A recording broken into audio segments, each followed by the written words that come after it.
Hey everyone, welcome back to OCD Recovery's YouTube channel, where today I'm going to talk about one of the most classic mistakes that we all make. I made this mistake. Many people who are watching this video are making this mistake. Many people who have come and gone made this mistake and are still coasting. And that is this: you are not going to get better after 1, 2, or 3 calls. And you're not going to just be better after reading one book on the reading list. And I know this is difficult to hear, but you have to accept the realities of having one of the worst mental health disorders known to humankind. One of the worst. The World Health Organization, for a very, very long time, up until 20 years ago or so, did not rate obsessive compulsive disorder, I believe, in the top 6 worst conditions to have on earth, next to ALS and Parkinson's and Alzheimer's and other neurodegenerative disorders, for no reason. Now, I know what you're thinking. Oh my God, Nick, that's so negative. Why would you say that?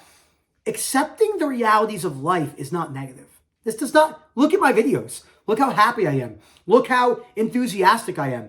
Do I seem upset that I have a very severe genetic mental health disorder? No, because I have unconditional life acceptance. There's too many people online that are just wishy-washing you, not giving you the realities of what it takes to recover from OCD. So remember, if you're coasting, if you read only a book, if you came in for a call 3 years ago and you're still stuck, you went to another person to get help, they're still not getting you better, they're telling you that ERP is the gold standard, they're telling you that thoughts are thoughts, they're telling you that all rumination is a compulsion, all the biggest fundamental myths. Like we always say, most people that say they understand OCD know enough to write on this card.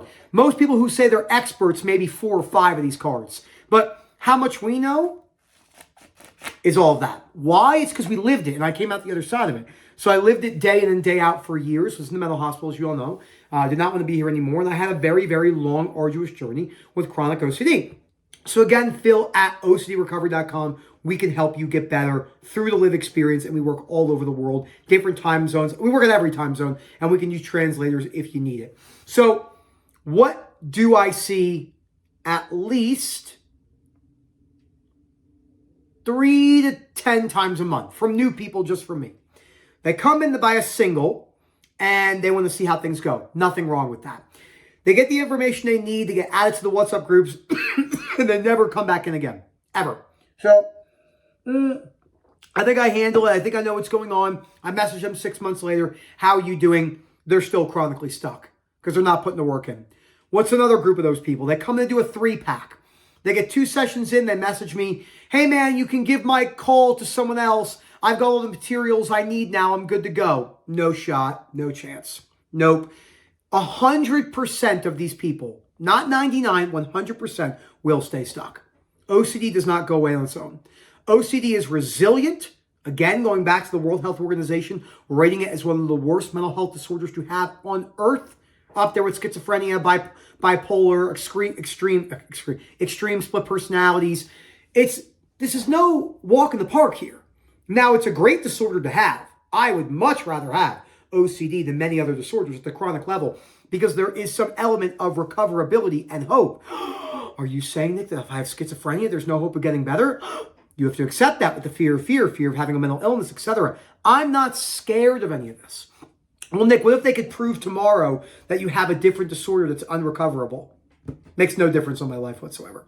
Nothing will change.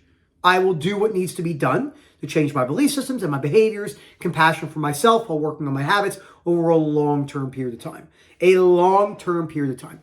How often does it usually take for someone to really embody acceptance? I'll give you an example. 3 hours ago, I just got off the phone with someone who did a call with me in February of 2022, extreme sensory motor. And he's in a much better spot, basically as recovered as one could be. And because remember, I always say you're not crossing a line, you're entering a field. It's an open field of recovery, and there's different stages throughout that field, different booths, I guess, that you could check into, if you wanted to say it like that, at a convention. It's not just a clear cut, I'm recovered, I'm not recovered. So you could always tell when someone isn't recovered when they're like, I just reached recovery, I'm recovered now. It doesn't work like that. But we all think that. These are all, by the way, everything I'm saying, every mistake I made. I made every single one of these. I made them hundreds of times.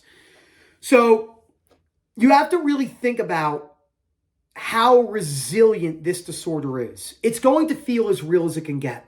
So when you're feeling good, you are absolutely convinced that you're getting better. But feeling good and getting better, as I always say in my content, are not synonymous. They have overlap, okay? It's like logic and unconditional acceptance. Most things that people see in OCD, they don't realize that it's like this, okay? That crossover right here.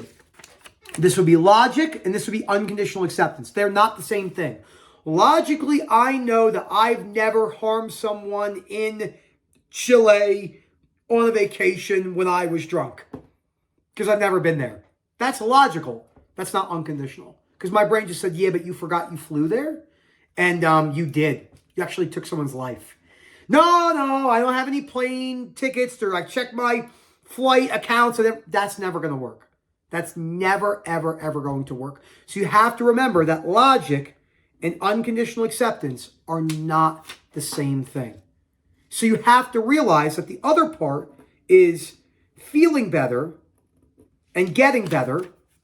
So logic and unconditional acceptance, feeling better and getting better, they have crossover. I got better and I feel better. But just because you're feeling better does not mean you're getting better.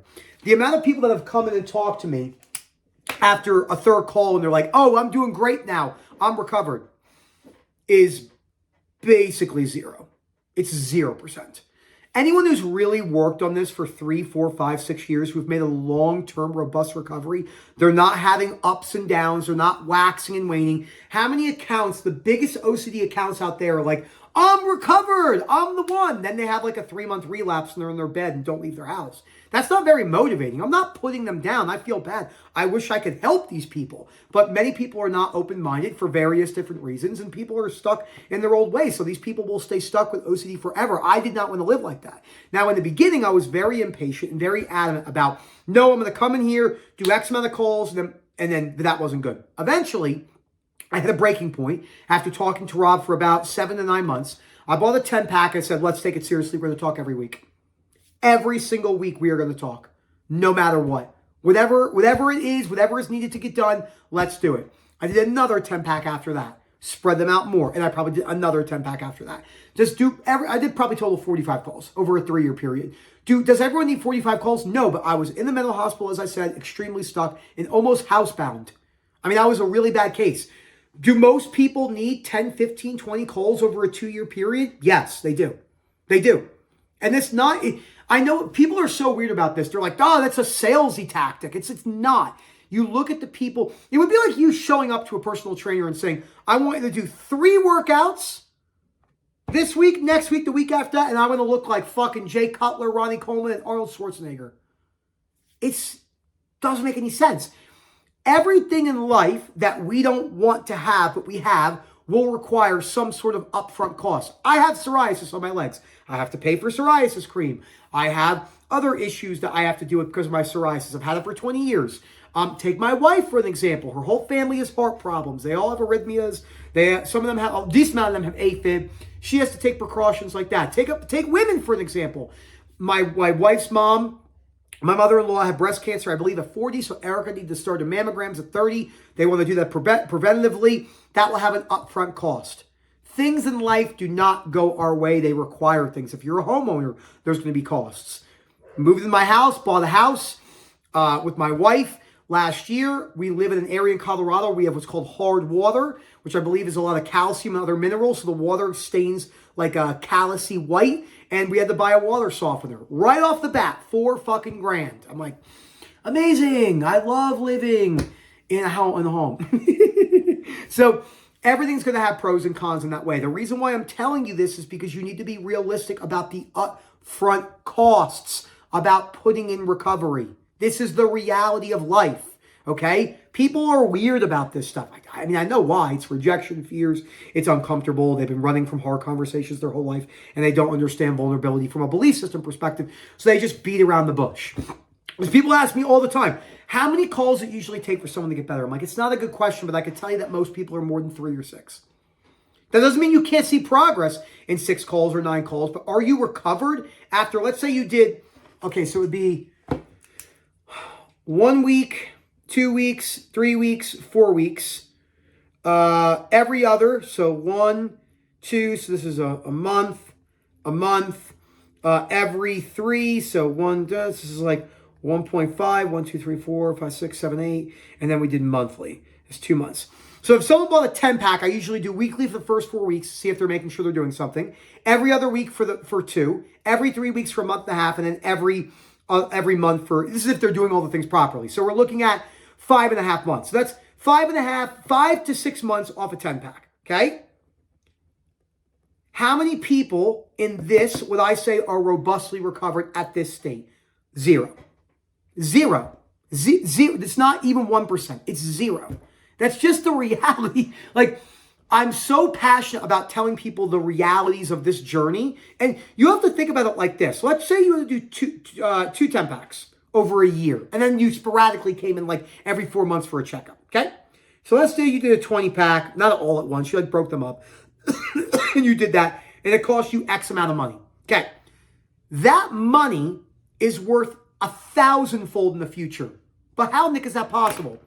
If you do 20 sessions over a year to 18 months, okay, your work ethic's going to go up. Your creativeness is going to go up. You'll probably be more willing to potentially work harder at your career, potentially start a side job. Your relationships will more than likely improve. Your habits will have to improve to recover. So this upfront cost equals X amount of lived earned income in the future. It's like this. If you are about to die of a heart attack and you are really unhealthy, you're morbidly obese, and you have a bunch of bad habits, and you quit, you are supposed to die at 55. Like, that would have been when you would have died. And then you get healthy, and you have to go to personal trainers, and you spend a year getting healthy, and it costs a lot of money for you. And now you live till 87. So you would have died at 55, and now you live at 87. So you have 32 more years, okay? The old school research Nick is coming out here. You have an extra 32 years. And let's say you make $85K a year for 32. Well, you might say you retire at 70. So you would have done 15 more years at 85K. So about like $1.2 million of lifetime earned income, but you had to spend $10,000 over a year of getting healthy with your doctor. So $10,000 to live an extra 30-something years to make an extra $1.2 million in life earning and have a better quality of life. This is a no-brainer type of scenario. But we don't think like this because we all think now. So you really have to be aware of this long-term perspective. You don't have to be here forever. That guy I just talked about, the 3-year guy, he comes in like every 6 to 8 weeks here and there. You know, and that's because he wants to. I didn't even tell him. I literally told him, I'm like, you don't have to ever talk to me again. He goes, no, I like talking to you. We talk about perspectives. It's good to check up. I like it. That's fine. I got people that do that. You know, I have people that I've worked with for 2 years that get better and they buy a 20-pack. And I'm like, hey, what's going on? They're like, I just love talking to you. Like, I like the perspectives that we get. I like how we break down different things in my life. We're working on habits. It's not my basic OCD fears. And you don't have to be like these two people. I'm just giving you examples. There's tons like that. But in order to think, if you think you're going to be this person, this first example I used of the every other week, every 2, 3, 4, and hit that 10-pack, and I can confidently say that you are recovered from OCD, it's 0%. It's not 1, it's 0. It does not mean you have not made excellent progress. It doesn't mean you're not in a far better place, but are you robustly recovered to where we are? No. That's just the reality of it. So Phil at OCDrecovery.com. I hope you guys enjoyed this video. I know it's hard to hear. We're so wishy. There's a lot of, by the way, there's a lot more people who are coming out, therapists specifically, psychiatrists, psychologists, who are writing books and speaking about how dog shit the therapy world has been for the last 20 years. And why most of the people are so messed up today is because of modern day therapy. That's a real, I mean, you have the book Bad Therapy by Abigail. You have the great book Anxious Generation by Jonathan, whatever. It's not on this, but it's a lot of touches on this. And there's another woman right now, I believe an African-American woman, that I've had like 5 people send me her videos in the last 2 weeks of her making a big page talking about that everything that everyone is doing in psychology is basically wrong. The reason why Ellis's stuff didn't get the play, and the reason why Ellis's stuff has the best results, is because it's hard work. It's not easy. It's not fluff. We want fluff. We want easy. When people hear my tone and when people hear my delivery, until they get to know me on the phone and realize the type of compassion and sympathy I can have for people, I understand. But some of my content comes across as like boom, boom, boom, boom, boom, boom, boom. Very militant. A little bit different than the other guys in the team. Nothing wrong with that. You have to pick and choose what you like.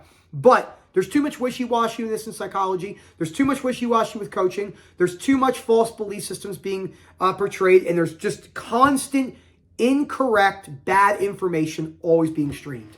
And that's why I make as much video as I do, to break that down, to show people hope. I hope you guys enjoy. Phil at OCDrecovery.com. Hope to hear from you soon. And as always, enjoy the rest of your day.